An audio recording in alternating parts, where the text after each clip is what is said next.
Hi guys, मेरा नाम है साहिल कंद और आज की न्यूज शुरू करते हैं। सबसे पहली और बहुत बड़ी न्यूज है वजीर एक्स के बारे में। कुछ टाइम पहले ईडी ने कहा कि भाई मनी लॉन्ड्रिंग का बहुत बड़ा मामला चल रहा है। वजीर एक्स को यूज किया गया है बहुत सारी इंस्टेंट लोन एप्स जो थी, जो कि फ्रॉड है, जो कि लोगों के साथ में गलत काम कर रही थी, उनका पैसा ठिकाना लगाने के लिए।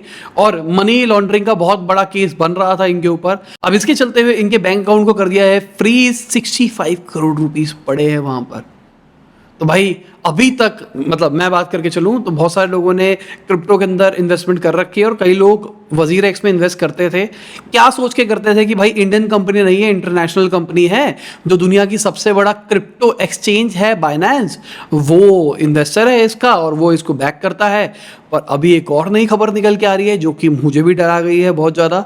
वो ये है, जो बाइनेंस के सीईओ है उन्होंने बोला है कि भाई वजीर एक्स में हमारा कोई लेना देना नहीं है, हमने कोई इन्वेस्टमेंट नहीं करी है।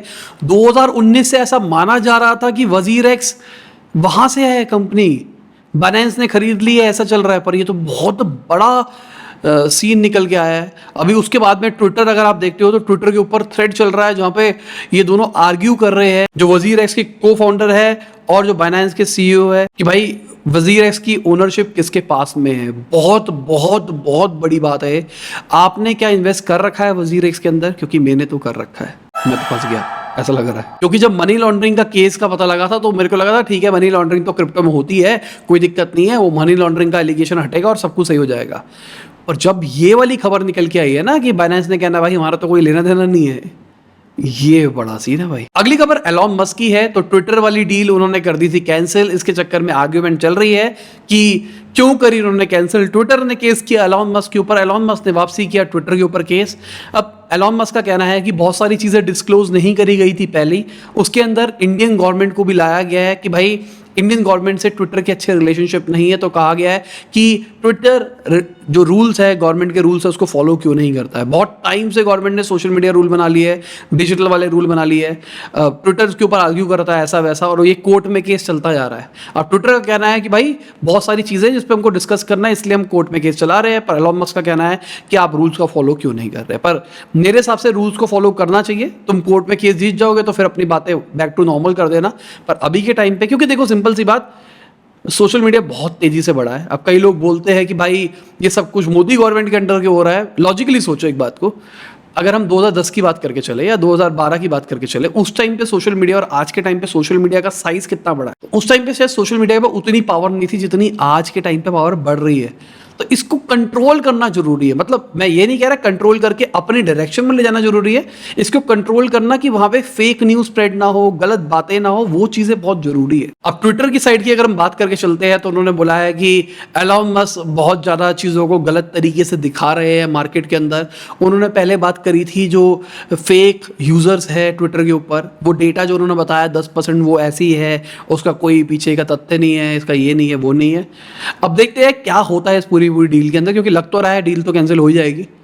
डील तो नहीं होगी ऐसा लग रहा है, क्योंकि अगर नहीं होनी होती तो हमको पहले रिपोर्ट्स आ जाएगी। मतलब आपको पता है हमारे को हफ्ते पहले रिपोर्ट आ जाती है, रिपोर्ट्स ऐसा कह रही है और वो हफ्ते के बाद में वो सच हो जाता है।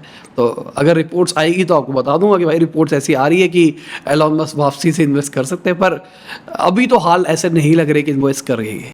अब इन्वेस्टमेंट की बात कर रहे हैं तो अमेजॉन एक कंपनी को एक्वायर कर रहा है, आई रोबोट को, $1.7 बिलियन के अंदर। ये रोबोटिक वैक्यूम क्लीनिंग वाला काम देते हैं सारा का सारा। तो ये जो आइटम है ना, ये आइटम मैं इस कंपनी की बात नहीं कर रहा, बहुत सारी कंपनीज बेचते हैं भाई। फैसिनेट तो करती है क्या किसी के पास में ये वाला रोबोट है? एमआई के भी आते हैं ना, जो अपने आप जाते हैं, पूरा घर साफ करते हैं, फिर अपनी चार्जिंग पे लग जाते हैं, फिर निकलते हैं, साफ करते हैं। क्योंकि लॉकडाउन के अंदर मेरा मन तो किया था लेने का, पर हमारे लोगों के घर क्या होते हैं, एक प्लेन पे नहीं बने होते। मुझे नहीं पता आपके घर में कैसा है। जैसे हमारे घर की जो गैलरी है और हमारा रूम है, उसके बीच में इतनी बड़ी हाइट है, तो वो रोबोट इतनी हाइट पे चढ़ नहीं पाएगा। तो ये अच्छे उसके लिए जब सब पूरा फ्लोर एक ही फ्लैट लेवल पे हो कि एक जगह पे रख दिया, वो अपने आप ही घूमता जा रहा है, घूमता जा रहा है, घूमता जा रहा है। अगर उसको ऊपर नीचे चढ़ना पड़ता है ना तो दिक्कत आती है। तो इस चक्कर में मैंने सोचा था कि लूंगा, फिर मैंने ड्रॉप कर दिया। फिर अब ऑफिस के अंदर लालच आता है कि ऑफिस के अंदर ले लो, क्योंकि सफाई वफाई का करने की टेंशन ही नहीं है, वो रोबोट पड़ा अपने आप ही साफ करता रहता है। रात को आपने अलार्म लगा रखा है, आपके जाने के बाद में अपने आप पूरा आपका ऑफिस साफ कर देगा। अगर बाई चांस ऑफिस में कुछ गंदा हो जाए, 1 मिनट में उसको बुलाओ और उसी टाइम साफ करा लो। क्योंकि हमारा ऑफिस में जो साफ करने वाली लड़की है वो सुबह आती है, कई बार वो लेट भी आती है, कई बार वो छुट्टी भी मार लेती है। बड़ा बड़ा कूड़ा तो अपने आप, बड़े बच्चे तो है ही कि फेंक सकते हैं। ज़मीन वाला जो है, जो मिट्टी विट्टी कई बार हो जाती है या किसी के जूते गंदे से वो आ गया, वो रोबोट कर सकता है। यूज़ किया है किसी ने तो बताओ मुझे। और अमेजोन ले लेगा तो मेरे हिसाब से बहुत बढ़िया चीज़ हो जाएगी।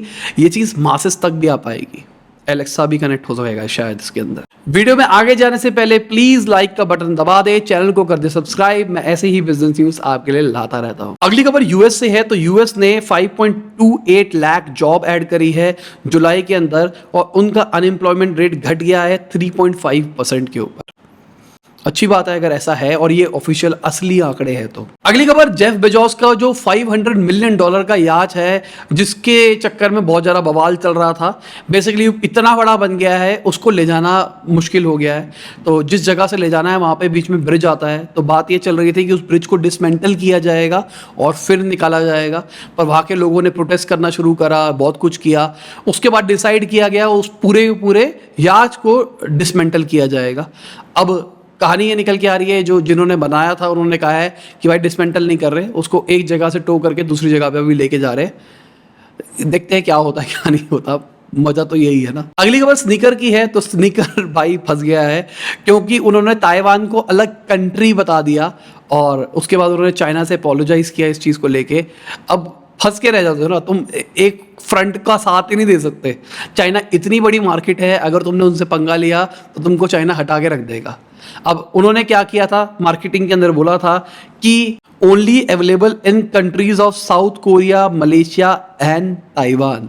अब ताइवान चाइना के हिसाब से तो अलग नहीं है, ताइवान के हिसाब से वो अलग है, यूएस के हिसाब से ताइवान एकदम अलग है, पर पता नहीं भाई क्या है। अगली खबर जापान से है। तो भाई बहुत सारे ऑफिसेज वहाँ पे बंद हो गए हैं, क्योंकि वहाँ पे वायरस के केसेस बढ़ते हुए दिखाई दे रहे हैं। और अभी मैंने 2-3 दिन पहले न्यूज़ देखी, दिल्ली में भी कोविड के केसेस बढ़ रहे हैं और वो पॉजिटिविटी रेट बहुत हाई की तरफ जा रहा है। पर बातें नहीं चल रही ना उतनी जितनी पहले चलती थी, जितने नंबर ऑफ केसेस अभी आ रहे हैं। और फर्स्ट वेव में तो बवाल हो गया था इसमें ना, सेकेंड वेव में भी इतने नंबर ऑफ केसेस में बवाल था। अगली खबर बहुत ही बढ़िया है नायका के इन्वेस्टर्स के लिए। भाई नायका का जो प्रॉफिट है वो 42% बढ़ा है, और उनका जो रेवेन्यू है वो 41% बढ़ा है। बहुत आग लगा दिया भाई नायका ने।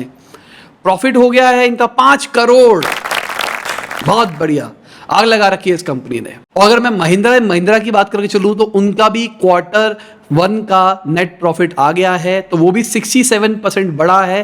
पर यहां पे हम बात कर रहे हैं 1430 करोड़ की। दोनों की वैल्यूएशन कंपेयर करो और दोनों का प्रॉफिट कंपेयर करो, समझ में आ जाएगा मैंने तालियां क्यों बजाई थी। अगर मैं आप सबकी दूसरी फेवरेट कंपनी पेटीएम की बात करके चलता हूं, तो उनके Q1 का रिजल्ट आ गया है। यहां पे भी लॉस बढ़ा है 644 करोड़ तक, रेवेन्यू बढ़ा है। और अगर रेवेन्यू की बात करके चले तो 89% ग्रोथ आई है। तो यहाँ पे लग रहा है कि भाई रेवेन्यू बढ़ रहा है तो ओवरऑल बिजनेस भी हो जाएगा, ठीक है, ऐसी कोई बात नहीं है। पर कहानी ये है, अगर इनके हम लॉस की बात करके चले तो लॉस भी 69% बढ़ा है, ठीक है, लॉस भी बढ़ा है बहुत ज़्यादा। अगली खबर टाइटन की है। तो उनका Q1 का रिजल्ट आया है और वो 1200% बढ़ा है, 729 करोड़ पे पहुंच गया है। अगर हम रेवेन्यू की बात करके चले तो 176% बढ़ा है। अगर हम एक साल पहले से कंपेयर करके चलते हैं 61 करोड़ का था उस टाइम पे खाली प्रॉफिट, और अब वो इतना ज्यादा बढ़ गया एकदम। अगली खबर एलॉन मस्क की फिर से है। तो जो रोगन के पॉडकास्ट में आए थे, तो भाई वहां पे उनसे पूछा गया तो उन्होंने स्मोकिंग के ऊपर बोला कि यूएस गवर्नमेंट ने उनको 1 साल के लिए ड्रग टेस्ट किया था चेक करने के लिए कि भाई वो क्या कर रहे हैं क्या नहीं कर रहे, वो स्मोकिंग करते हैं, उनका ऐसा कहना है। अगली खबर आरबीआई की है। तो हम पिछले कुछ टाइम से देख रहे हैं आरबीआई कह रही है कि भाई हमारी इकोनॉमी को कोई फर्क नहीं पड़ने वाला है, ऐसा कुछ नहीं होगा, ऐसा कुछ नहीं होगा, और खुद इन्फ्लेशन के नाम पे रेपो रेट बढ़ा देते हैं। पहले ऐसे क्रिएट करते हैं कि भाई इन्फ्लेशन कंट्रोल में है, फिर रेपो रेट बढ़ा भी देते हैं। तो मतलब उनको भी डर है कि भाई इन्फ्लेशन ज़्यादा ऊपर नहीं रहना चाहिए, और मतलब इन्फ्लेशन को नीचे लाना चाहिए। इसका मतलब हम स्ट्रैटेजिक रिसेशन की तरफ ले जाने की कोशिश कर रहे हैं। तो उनकी एक और बात निकल के आई है जहाँ पे वो बात कर रहे हैं ग्लोबली जो डी ग्रोथ आई है उसकी वजह से हिट हुआ है ट्रेड्स के अंदर, इकोनॉमिक मार्केट्स के अंदर। मतलब टेक्निकल वर्ड में समझ जाओ ना, मतलब ग्रोथ रेट कम हो सकती है, बात ये कर रहे हैं यहाँ पे।